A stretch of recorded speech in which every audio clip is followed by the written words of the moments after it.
The night of my sister's engagement party, the security guard didn't even look at my face. He pointed straight at the service entrance like I belonged with the dishwashers. Inside, Liam Hale brushed past me, slipped a bill into my hand, and whispered something filthy, still unaware he was standing in a building I owned. Madison was upstairs, rehearsing her perfect smile, desperate to impress a family already cracking under their own weight. And somewhere behind the walls, a sound tech was being blackmailed to sabotage her speech. Everyone in that ballroom thought I was invisible, harmless, forgettable. But what they didn't know was that I had been watching them long before tonight. I didn't grow up in a screaming household. The Coles didn't throw plates or slam doors. They smiled. They posed for holiday photos. They asked guests if they wanted more pie. And somehow, that made every small wound hit harder. My earliest memory is the smell of roast chicken on a Sunday night. I was 6 legs too short to touch the floor. Madison was 8 already, the family's golden girl. Mom leaned over her plate, dropped the only drumstick in front of her, and kissed her forehead. For the little star. When she turned to me, she only asked potatoes. I nodded. I swallowed it. And it carved deeper than I understood. There were 100 moments like that, quiet cuts no one noticed. In 5th grade, I won first place at the regional science fair. I built a functioning wind turbine out of garage scraps. When they called my name, the whole gym clapped. I searched the bleachers for Dad. He had the camcorder up, but pointed at Madison, who was waving in her cheer uniform. Afterward, Mom told me, "Don't worry, honey. Some displays are just prettier." I didn't know it then, but that moment would stick to my ribs for years. Christmas was its own lesson. When I turned 13, Madison opened a silver charm bracelet engraved with her initials. I opened a clearance rack coat with the security tag still attached. I pretended not to see the price sticker. Pretended the sleeves weren't swallowing my hands. Pretended it didn't hurt. By high school, disappearing became easier. I wasn't the star. I wasn't even the audience. I was the kid in the garage fixing whatever broke blenders, lawnmowers, radios. Tools felt safer than people. Madison would breeze in with her friends laughing as she sprayed perfume to cover the oil smell. She wasn't trying to be cruel. Somehow, that made it worse. The night I left home at 25, snow dusted the driveway in a thin white sheet. I stood there with one suitcase, breath fogging the air. No one asked why. No one asked where I was going. Mom just said, "Text us when you get there." Dad didn't look away from the TV. Madison hugged me lightly, careful not to smudge her makeup. What they didn't know, what none of them ever bothered to ask, was that I wasn't leaving to find myself. I was leaving because the Hale family had rejected me once already, long before Madison met Ethan, long before any of us knew how deep that rejection went. 3 months before I left home, I applied for an internship at Hale & Sons Victoria Hales, Pride her legacy business. I didn't care about prestige. I wanted hands-on work, mechanical systems, hotel engineering, the stuff that made buildings breathe. I sent my certifications, rewrote my cover letter 10 times, even borrowed Madison's blazer for the ID photo. A week later, my interview was rescheduled, then postponed, then forgotten. The envelope arrived 2 weeks after that thin, sharp, humiliating. "We've chosen a candidate that better fits our image." Image. That word burned all the way down. I didn't know it then, but Victoria herself had reviewed my file, saw my address, my school, the cheap blazer, decided I wasn't their caliber. Years later, I learned she'd even hired a private investigator convinced I was padding my resume. She didn't see potential, only class. I shoved the rejection letter into a box under my bed, told my family nothing. They wouldn't have asked anyway. Leaving home suddenly didn't feel optional, it felt necessary. I drove west until the highway turned into desert heat and long radio static. I took the first job offered, maintenance crew, at a rundown highway motel. The place smelled like bleach, cigarette burns, and old carpet. But the owner, Gary, taught me more than any classroom ever could. Buildings talk, he said, if you listen close enough. So I listened. I learned HVAC, plumbing, electrical systems, guest management. I fixed leaky faucets at 3 a.m., rebuilt boilers, installed security panels. I saved every paycheck, sent some home. Madison spent it on vacations. Mom texted heart emojis. Dad didn't mention it. I didn't know it then, but every pipe I tightened and every fuse box I rewired was shaping the spine of the woman I'd become. Within 3 years, I bought my first property, a dying beach inn no one believed could survive the winter. I renovated it piece by piece, then a second hotel, then a third. By year 5, Cole Hospitality Group wasn't just alive, it was thriving. My family never asked how. They assumed I was doing tech stuff. Madison was too busy posting her curated life online to notice I had built my own. Still, I watched from the sidelines. I saw when she started dating Ethan. I saw the Hale family in her photos standing too straight, smiling too perfectly. Something about them felt off, polished, in a way that hid fractures beneath the shine. I didn't know it then, but everything I'd built, every skill, every scar was about to collide with those fractures. And when it did, the crack wouldn't just split their world. It would split mine. The night of the engagement party, the cold hit me first, sharp, clean, the kind of cold that makes metal ring. Snow clung to my sweater like static. Grand Aurora's entrance glowed warm and golden ahead of me, but I was still 10 steps away when the security guard blocked my path. He didn't even lift his chin. Staff goes around back. Just that. No greeting. No question. Just judgment wrapped in 2 cheap words. I could have corrected him, but I'd learned a long time ago that silence cuts deeper than explanation. So I nodded once and walked toward the service entrance, boots crunching through snow. Inside, the service corridor hit me with heat, garlic sweat, and fluorescent lights. Cooks shouted, trays rattled, pans hissed. A server nearly collided with me, breathless. "You must be new. Chef Marie is losing it tonight, watch your back." She shoved a stack of napkins into my hands and sprinted away before I could answer. I stared at the napkins. New. Right. I set them down and I moved past the swinging kitchen doors. Chef Marie's voice exploded across the stainless steel counters. No. No, no. This is the 3rd time she has changed the menu. Her accent sharpened every syllable into a blade. She wants scallops. Then she says scallops ruin the winter aesthetic. Then lamb. Then scallops again. Is she unwell? A cook shrugged helplessly. Groom's mother said the champagne is the wrong shade of gold. Marie slammed her ladle like a gavel. Champagne doesn't have shades. The room held its breath. Typical Madison perfection with no breaks. But seeing the collateral damage up close, it hit harder. I slipped out and followed the hum of music toward the ballroom. Soft jazz drifted under the doors, all velvet and wealth. Inside, guests glided around like they were floating blind to the chaos happening 20 feet behind them. And then Liam Hale saw me. He lounged at the bar like he owned gravity, swirling whiskey ice, clinking slow and smug. His eyes dragged over me, sweater jeans ponytail, and something ugly flickered there. He pushed off the counter, swaggering toward me. "You workin' tonight?" Before I could answer, he pulled a folded bill from his pocket and pressed it into my hand. His fingers lingered too long. "If you're free later, bring me a drink upstairs. I'll make it worth your time." The words crawled across my skin. I let the bill fall onto the floor. His smirk slipped, but Ethan appeared behind him before he could spit another line. "Liam, stop." Liam scoffed. "Oh, relax. I'm being friendly." Ethan didn't argue, just shot me a look full of apology he didn't know how to shape into words. I stepped back. I've got work. And for once that was true. Just not the kind he assumed. The night wasn't random anymore. It was a pattern humiliation entitlement, the same superiority I'd seen in that rejection letter years ago. I moved toward the far end of the ballroom, staying low, invisible, watching everything tighten like a noose. And I didn't know it yet, but the next thing I heard would change the direction of the entire night.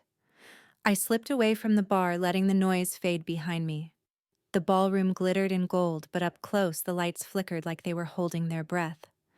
I stayed near the wall, half shadow, half ghost, exactly how they saw me. Madison stood under the floral arch, obsessing over a single petal, like it could rewrite her future. When she finally noticed me, her expression softened into that practiced big sister concern she used when she wanted to fix me. "Oh, Avery," she whispered, grabbing my arm and pulling me aside. "I told you to dress. Nicer. This is Hale level. People notice. Her eyes skimmed my sweater like it offended her. It's fine. Just stay toward the back. Please. Mom's already stressed. It wasn't cruel. But sometimes softness cuts deeper than knives. I nodded because arguing never changed anything, and like always she walked away before I could respond. I slipped into the side hallway, breathing in the quiet. But quiet didn't last. Around the corner, voices sharp with tension floated toward me. Are you serious, Dad, Ethan? Low strained. She thinks we're stable. She wants a family, not this. Richard Hale answered with a sigh that sounded like defeat, and debt rolled into one. Madison has money, Ethan, or her family does. You need to think about your future. All of ours. My stomach tightened. So that was the truth buried under their perfect smiles. I don't want her to save us, Ethan whispered. I want her to be her. A long pause. Then Richard wanting and needing aren't the same thing. Their footsteps shifted and I backed away before they saw me. The weight of it pressed into my chest. Madison spent her whole life begging for acceptance, and now this family saw her as a rescue plan. I didn't have time to process it because a different voice sliced through the air as I neared the backstage corridor. Victoria's. She stood close to Kyle Benton, the sound tech cornering him against the rack of audio equipment. Her hand gripped his arm fingers, digging in like claws. If the mic fails right when she starts her speech, she whispered, everyone will see what she really is. Fragile. Needy. Not Hale material. Kyle's voice shook.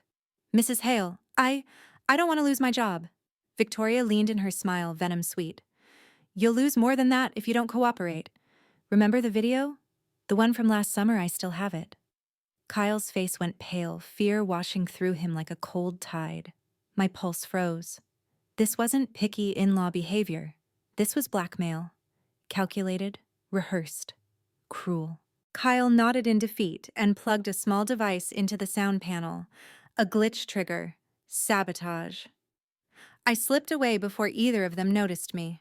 My phone buzzed. A text from Noah, payment for Hale event declined. Twice. Instructions. I didn't react. I'd expected something like this. I typed one reply. Hold. Stay silent. On my way back, something white caught my eye on the hallway floor, a printed email. I picked it up. A request for staff to create a private champagne tower exclusively for the Hale family, signed with Madison's name. Except, it wasn't her signature. A setup. A humiliation trap. Another fracture in the Hale mask. I slid the paper into my pocket as the elevator doors opened. Cold steel walls closed around me, sealing out the music, the laughter, the lies. Madison wasn't perfect, far from it. But she didn't deserve to be destroyed by a family drowning in their own secrets. Tonight, I wasn't just her sister. I was the one person in this building capable of tearing every mask off their faces. And it was time. The executive elevator slid open with a soft chime that felt almost mocking. Everything was too calm, too still, like the building itself was holding its breath. I stepped out into the empty hallway, the hum of the ballroom vibrating faintly through the walls. I walked forward, steady, each step measured like I'd rehearsed this moment for years. And maybe I had. The doors to La Lumiere opened just as a wave of polite applause faded. Madison stood under the floral arch, hands trembling as she smoothed her dress. Ethan looked, sick eyes darting across the room. Victoria hovered near the center table, smile stretched thin like a crack in porcelain. Liam lounged at the bar, swirling whiskey, unaware the floor beneath him was about to collapse. Then Noah stepped into the doorway. His eyes locked on mine immediately. No hesitation, no confusion, just recognition.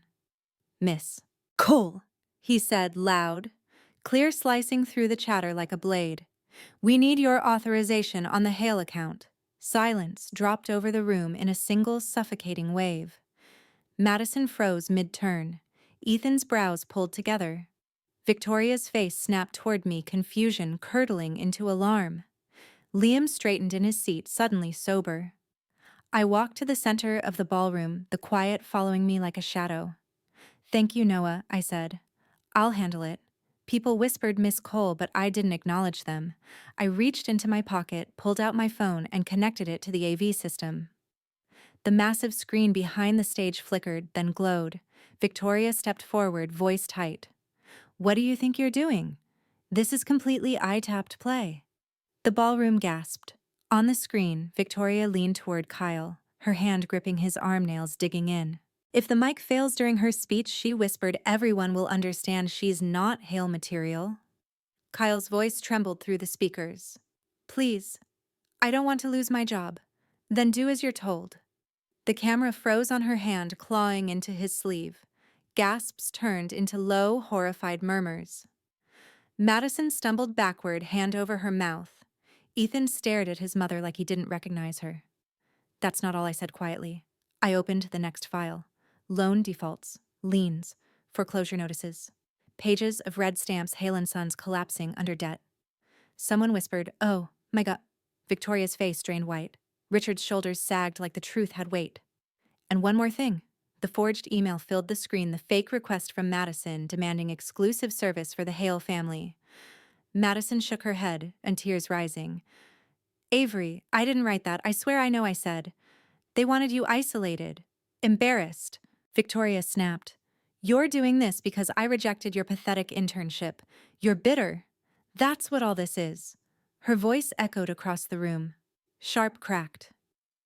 I stepped closer, letting my shadow fall across her. "I didn't apply for a job," I said softly. "I was evaluating Hale and Sons as a potential partner, and you failed." The room erupted in whispers, sharp, cold electric. "And now," I said, "you have a choice. Leave quietly, or I report the sabotage, the blackmail, and the bounced payment." Victoria opened her mouth, then shut it. Richard tugged her arm. Liam followed, silent for the first time all night. They walked out without a word. Madison turned to me, tears streaking. "Avery, why didn't you tell me who you were?" I met her eyes. For once, she wasn't performing. "I tried," I said. "You just never listened." And for the first time in my life, the entire room saw me, not the girl in jeans, not the mistake in the family photo me. Avery Cole, the one holding the truth. The ballroom emptied slowly, like people were afraid to breathe too loud after what they'd just witnessed. Soft jazz drifted back in, but it felt different now. Hollow, shaky, like the speakers were embarrassed for ever playing during the Hale performance. Staff members moved quietly, stealing glances at me. Not the dismissive kind I was used to. This time, it was recognition, respect. Victoria, Richard, and Liam were gone, vanishing into the cold night with nothing left but the faint scent of expensive perfume and defeat. But their exit wasn't an ending. It was a beginning. Because those foreclosure notices, those weren't the worst documents tied to their name. They were just the ones safe enough to show in public. Their empire wasn't just collapsing, it was rotten. And rot spreads. Madison and Ethan stood a few feet away, hands twined together, both looking stripped down, no filters, no perfect posture, no manufactured pride. Ethan's face was pale, his voice low. "My mother, my family." "What they did, you're not them," I said. "But you'll have to build without them now." Madison inhaled shakily. "Avery, thank you, even if it hurts." She stepped closer. I didn't hug her, not yet. But I rested a hand on her shoulder, grounding her. "We start over," I told her. "From truth this time." She nodded, wiping tears, but her eyes drifted to the doors where the Hales had disappeared. "What's going to happen to them? They'll face what they created," I said. "Every lie eventually does." Before she could answer, Noah approached quietly, slipping a small black folder into my hand. "Kyle left this for you," he murmured. "Said it's everything. And something extra." I opened it. A hard drive, encrypted. Labeled with a date, one tied to the very video Victoria used to threaten him. Kyle's trembling voice echoed in my memory. "She still has that video." But this file wasn't just the video. It was a trail. Names, transactions, targets. Victoria Hale hadn't sabotaged just one person. She'd built a pattern. "They thought they cornered me tonight," I said, slipping the drive into my coat. "But all they did was hand me the weapon I needed." Madison's brows pulled together. "Avery, what are you going to do?" I met her eyes. "Whatever comes next.